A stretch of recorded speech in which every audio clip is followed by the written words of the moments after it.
Selamat pagi Bapak dan Ibu. Terima kasih dan selamat datang sudah memenuhi undangan kami dalam rangka mengikuti sosialisasi peningkatan sumber daya manusia pesisir dalam pengelolaan lingkungan hidup dan sumber daya lain. Oke, di sini saya ingin perkenalan dulu kepada Bapak dan Ibu. Nama saya Ibu Rahayu Septiani Justina, SEMN. Saya adalah salah satu dosen yang berada di Universitas Satyadhyata Mandala, khususnya di Fakultas Perikanan dan Kelautan. Jadi Ibu di sini mau mengadakan sosialisasi dalam rangka Tridharma yang telah ditetapkan oleh perguruan tinggi. Di sini kita akan pengabdian kepada masyarakat. Jadi sosialisasi ini Ibu ingin sosialisasi kepada Bapak dan Ibu yang sudah hadir pada pagi hari ini. Jadi di sini wilayah pesisir yang ada di Kabupaten Nabire dan Laut Sumber Daya yang dikandungnya merupakan tumpuan dan harapan masa depan bangsa Indonesia. Ya. Jadi kalau kita lihat di sini peningkatan sumber daya manusia yang ada di Kabupaten Nabire ini sangat banyak. Ya. Salah satunya apa? Ada yang bisa jawab?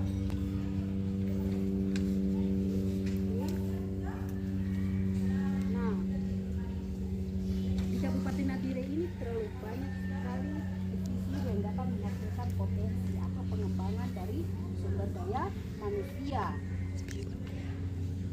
Nah, di sini Ibu mau menjelaskan bahwa partisipasi masyarakat atau partisipasi dari Bapak dan Ibu yang tinggal di kelurahan ini, ya.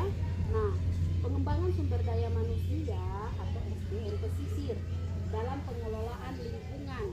Jadi Bapak Ibu yang tinggal di kelurahan ini pasti mempunyai lingkungan dengan sumber daya alam, ya kan? Nah, hal yang penting dalam sumber daya alam itu apa? Strategi untuk membangun wilayah atau membangun suatu kelurahan itu biar bisa mendapat pendapatan. Ya. Nah, seperti apa yang ada di wilayah pesisir? Nah, ada dua, yaitu pendidikan dan pelatihan. Nah, pendidikan dan pelatihan seperti hari ini yang Ibu adakan, yaitu sosialisasi bagaimana peningkatan sumber daya manusia, potensi dari dalam diri kita sendiri. Itu apa saja potensinya? Ya? Nah, jadi prinsip-prinsip pengelolaan lingkungan hidup. Jadi bagaimana kita punya kesadaran diri dalam membuang sampah pada tempatnya. Kalau Bapak Ibu membuang sampah di laut, bagus tidak? Tidak. Karena pemerintah di sini sudah menyiapkan tempat sampah. Jadi partisipasi masyarakat atau Bapak dan Ibu ingin membuang sampah, jangan membuang sampah di laut. Karena apa? Kalau buang di laut, ikan-ikan itu akan makan, ya kan? Kalau makan terus kalian membeli ikan di pasar, kalian makan ikan tersebut tidak? Iya. Jadi kesadaran dari kita semua Bapak dan Ibu untuk membuang sampah pada tempatnya, ya. Nah, kemudian kesadaran kita dalam Bapak dan Ibu punya anak-anak dalam mendidik mereka, ya kan? Nah, pentingnya menjaga juga lingkungan dalam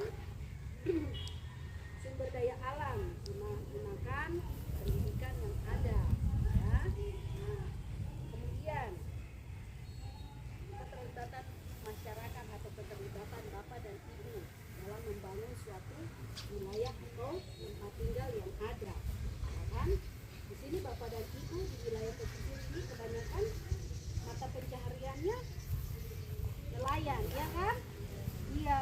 Hasil dari tangkapan kalian bisa jual dan bisa konsumsi sendiri. Iya.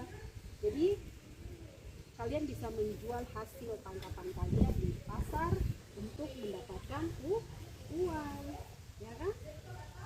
Nah, kemudian di sini kita belajar tentang bagaimana pentingnya kesadaran Bapak dan Ibu akan kebersihan. Seperti tadi Ibu ada bilang, kalian punya sampah rumah tangga itu jangan buanglah pada di laut, tidak boleh, harus buang pada tempatnya, ya kan? Nah, diperlukan perbaikan dalam pemahaman masyarakat tentang pentingnya menjaga kebersihan. Kalau di Bapak Ibu punya rumah semua ada tempat sampah? Ada. Oke. Nah, sebagai ungkapan kebersihan dianggap sebagai bagian dari keyakinan agama. Kalau Bapak dan Ibu lihat di rumah kalian bersih, itu enak tidak dilihatnya? Enak dilihat, ya kan? Nah, untuk Bapak dan Ibu atau ibu yang tinggal di lingkungan yang padat, kebersihan itu pasti akan penting, ya kan? Nah, kemudian menciptakan lingkungan yang bersih seperti apa? Tadi mau kita makan gula-gula atau biskuit, sampahnya kita buang pada tempatnya gitu. Nah, kemudian tindakan-tindakan yang Bapak Ibu lakukan selama di rumah mungkin biasanya kita mandi berapa hari sekali? 3 kali atau 2 kali sehari. Ya. Nah, itu adalah tentunya kesadaran dari masyarakat atau dari Bapak dan Ibu yang tinggal di kelurahan ini untuk menjaga kebersihan. Nah, tingkat kesadaran masyarakat tentang kebersihan masih tergolong rendah di kelurahan ini. Kenapa Ibu bilang begitu? Karena masih banyak masyarakat yang mengeluh. Ada yang buang sampah di got, ada yang buang sampah di depan rumah begitu, ya kan? Iya. Jadi kembali kepada diri kita masing-masing, kepada diri Bapak Ibu sendiri. Kita membuang sampah pada tempatnya. Sekali lagi, jangan membuang sampah di laut. Nah, di sini Bapak Ibu yang tinggal di wilayah pesisir pasti membersihkan lingkungannya atau halaman rumah. Nah, pelestarian lingkungan itu merupakan upaya manusia yang harus dilakukan agar tetap terjaga dengan baik, ya kan? Kalau Bapak dan Ibu tinggal di samping laut atau di depan laut, kalau kotor begitu indah tidak? Nah, jadi sekecil apapun usaha yang dilakukan manusia, lingkungan membawa banyak manfaat, ya kan? Dalam menciptakan lingkungan yang bersih dan nyaman. Oke? Namun kurangnya kesadaran lagi dari Bapak Ibu, dari masyarakat untuk perlindungan lingkungan menyebabkan kerusakan lingkungan. Contohnya apa kalau kerusakan lingkungan?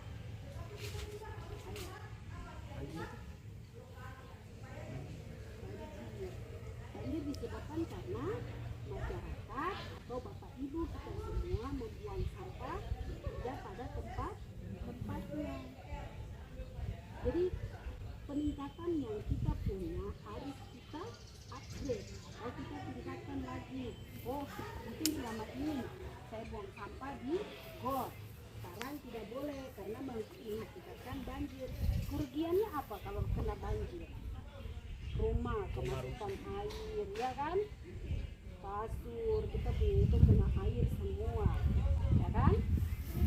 Nah, kemudian dalam kegiatan gerakan bersih ini banyak nih Bapak Ibu punya anak-anak atau mahasiswa yang memiliki tentang pengertian ini. Jadi ini sangat penting bagi Bapak Ibu yang tinggal di sini, ya. Ini saja kan kita bisa lihat peningkatan sumber daya manusia. Ya. Jadi itu sangat penting, potensi atau pengembangan dalam diri kita. Ya. Perlu kita upgrade. Kalau mungkin kalian berpikir, Bapak Ibu berpikir untuk, oh saya sendiri tidak. Kita harus melihat orang lain, masyarakat yang lain yang tinggal di lingkungan kita. Ya. Nah, kemudian ada juga nih sumber daya manusia untuk permasalahan di dalam pendidikan. Ya kan? Bapak Ibu punya anak-anak mendapat sekolah yang layak, yang baik. Tapi bagi teman-teman yang lain, bagi orang tua yang punya anak-anak lain, mereka apa? Masalahnya ada di dalam pendidikan. Nah, kebanyakan para nelayan atau bapak ibu punya anak-anak menghadapi permasalahan tersebut, yaitu rendahnya standar pendidikan. Artinya apa? Para guru-guru yang di sekolah harus mengajar anak-anak didik mereka untuk menjadi sumber daya manusia yang bisa sukses, ya kan? Nah, kemudian strategi mengenai masyarakat pesisir. Strategi masyarakat pesisir yang pertama tentang ekonomi masyarakat pesisir atau di wilayah pesisir. Seperti yang tadi Ibu katakan, Bapak dan Ibu mempunyai mata pencaharian adalah menangkap ikan atau mencari ikan di laut. Jadi Bapak Ibu punya penghasilan itu ada dari hasil tangkapan, ya kan? Kalau misalnya cuaca buruk, angin, bisa dicari tidak? Tidak. Tidak kan? Iya. Nah, kemudian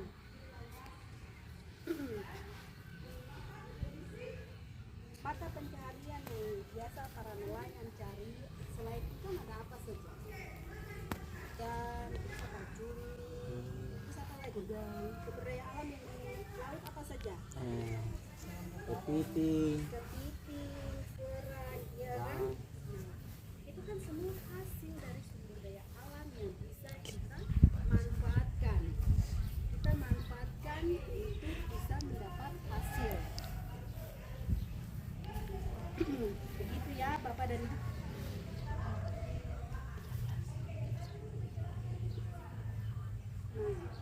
Jadi solusi yang dapat diterapkan untuk mengatasi tentang pendidikan di wilayah pesisir, akses pendidikan yang lebih baik, mengatakan atau meningkatkan akses fisik ke sekolah dengan membangun fasilitas prasarana pendidikan yang memadai seperti jembatan, angkutan umum, ya kan? Atau sekolah yang lebih dekat dengan wilayah pesisir. Ya. Nah, kemudian kemitraan masyarakat melibatkan masyarakat lokal dalam pengambilan keputusan pendidikan dan menjalin kemitraan dengan organisasi lokal. Ya. Jadi memastikan sekolah dan fasilitas pendidikan lainnya aman dari bencana alam. Seperti tadi Bapak Ibu bilang toh, sering di kelurahan ini ada banjir. Banjir karena Bapak Ibu tidak bisa buang sampah pada tempatnya, ya kan? Nah, kemudian kita bisa lihat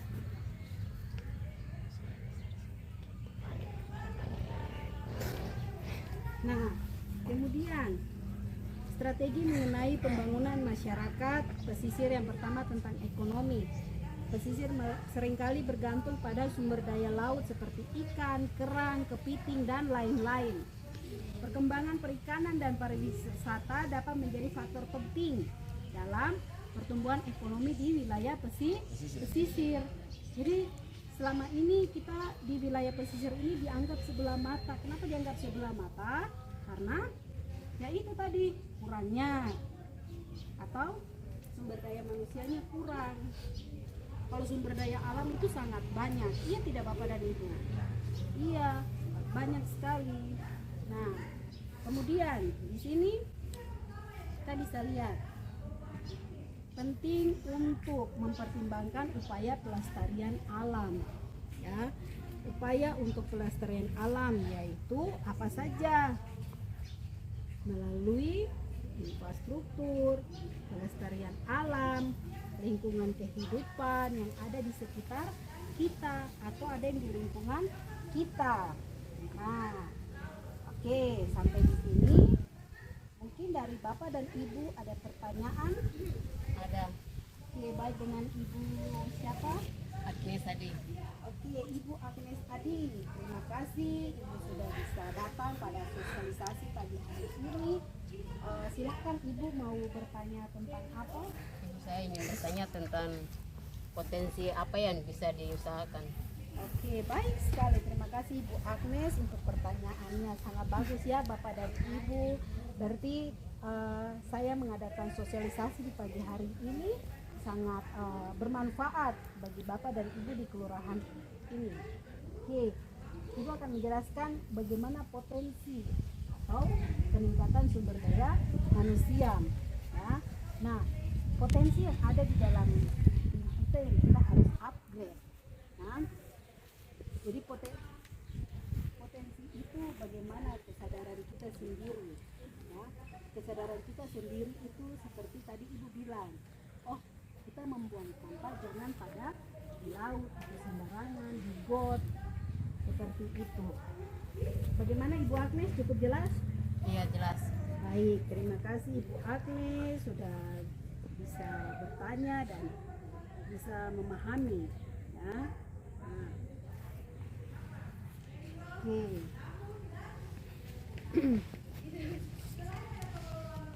Nah, jadi sumber daya manusia pesisir sesuai dengan sosialisasi yang pagi ini Ibu bawakan bahwa memiliki pemahaman menyeluruh tentang lingkungan pesisir, termasuk ekosistem laut dan serta hubungan keduanya. Nah, hal ini akan berkontribusi pada pengambilan keputusan yang berkelanjutan. Nah, kemudian pelatihan dan pengembangan sosialisasi dalam konversi sumber daya alam sangatlah penting. Hal ini mencakup pemahaman tentang prinsip konservasi, teknik pengolahan perikanan dan berkelanjutan. Ya.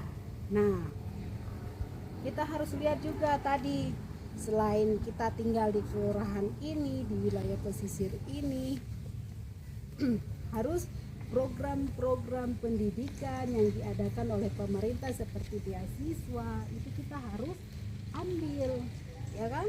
Bapak dan Ibu punya anak-anak yang mendapatkan beasiswa itu merupakan suatu kebanggaan, iya tidak? Ya. Iya.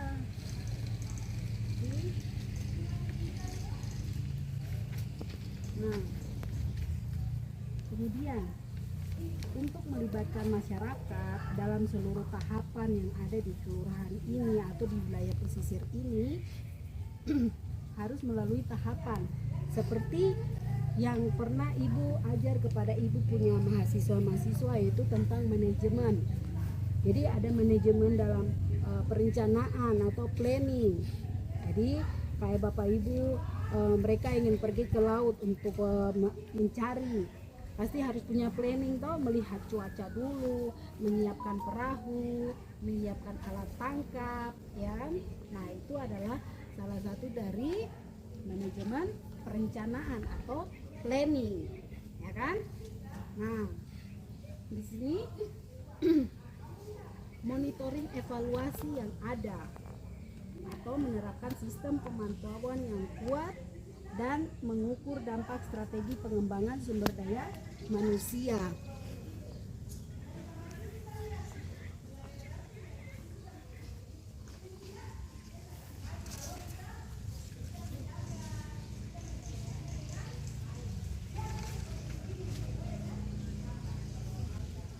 Jadi Bapak dan Ibu, sumber daya manusia pesisir harus memiliki pemahaman menyeluruh tentang lingkungan pesisir termasuk ekosistem laut dan sekitarnya. Nah, mendukung pengabdian ini atau sosialisasi ini ingin meningkatkan kesadaran dari Bapak dan Ibu yang tinggal di wilayah pesisir ini, ya. Nah, kalau misalnya kita punya lingkungan yang ada satu orang membuat lingkungan itu rusak, berdampak tidak? Berdampak, iya kan? Iya. Nah, pengembangan sumber daya manusia pesisir dalam pengelolaan lingkungan hidup dan sumber daya alam adalah hal yang penting bagi keberlangsungan ekonomi, ya. Nah, serta ekologi dari daerah pesisir dan juga meningkatkan taraf hidup. Jadi hasil ekonomi atau hasil pendapatan dari Bapak Ibu ini adalah dari mata pencaharian, yaitu menangkap ikan.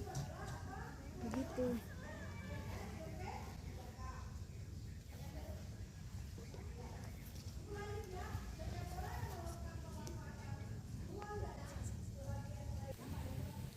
Ya, Bapak dan Ibu, mungkin ada pertanyaan dari Bapak dan Ibu, silahkan.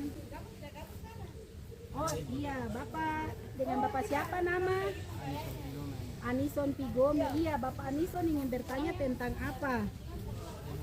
Sumber daya alam yang ada di sekitar pesisir kita Ya. itu misalnya yang ekonomi itu seperti apa yang kita harus implementasi.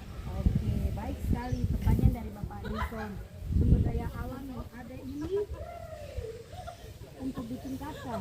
Oke, peningkatan sumber daya manusia atau sumber daya alam yang ada yang perlu ditingkatkan, yaitu seperti tadi Ibu sudah jelaskan toh Bapak Anison, bahwa kesadaran dari diri kita sendiri, peningkatannya seperti apa, dengan cara hitung bisa rajin toh setiap hari secara pencarian untuk mendapatkan hasil seperti itu ya.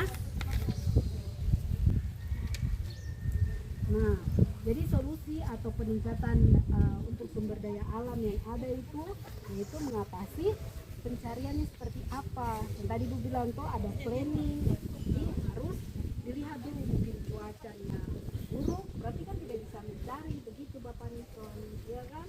Iya. Nah, jadi Ibu berharap dengan Ibu melakukan kegiatan di kelurahan ini tentang sosialisasi sumber daya manusia, pesisir dalam pengelolaan lingkungan hidup ini bisa bermanfaat bagi Bapak dan Ibu serta masyarakat yang ada di wilayah pesisir di kelurahan ini ya. Jadi sumber daya alam yang ada ini kita bisa manfaatkan ya. Jadi semoga dari sosialisasi kegiatan pagi hari ini Ibu bisa berbagi atau memberikan sosialisasi kepada Bapak dan Ibu ya. Ya, jadi terima kasih Bapak dan Ibu untuk waktu untuk datang di tempat ini, bisa mendengarkan atau bisa kita berdiskusi tentang sosialisasi peningkatan sumber daya alam dan sumber daya manusia yang ada di wilayah pesisir ini. Jadi kalau misalnya Bapak dan Ibu ingin berdiskusi lebih lanjut, Ibu mengajar pada Universitas Satya Mandala ya, pada Fakultas Perikanan dan Kelautan. Nah, oke, jadi sosialisasi atau kegiatan pada pagi hari ini Ibu cukupkan sampai di sini, supaya kita mungkin lain waktu, di lain kesempatan Ibu bisa memberikan sosialisasi lagi ya, di lain waktu ya, di lain kesempatan, supaya kita bisa berdiskusi lagi dengan Bapak dan Ibu di wilayah pesisir ini.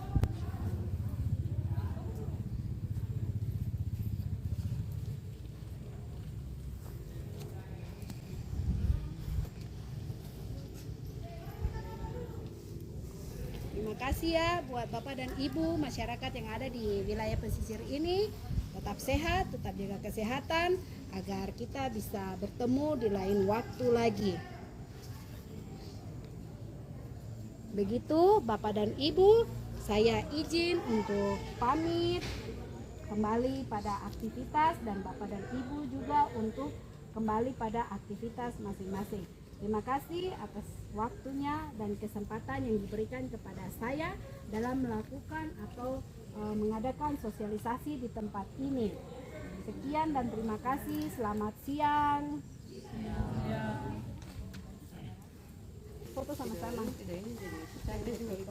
Video lagi sampai 20 ya. Oke, balik. Apa ini?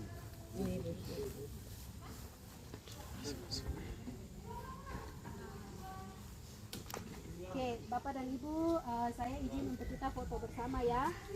Ya, Bu.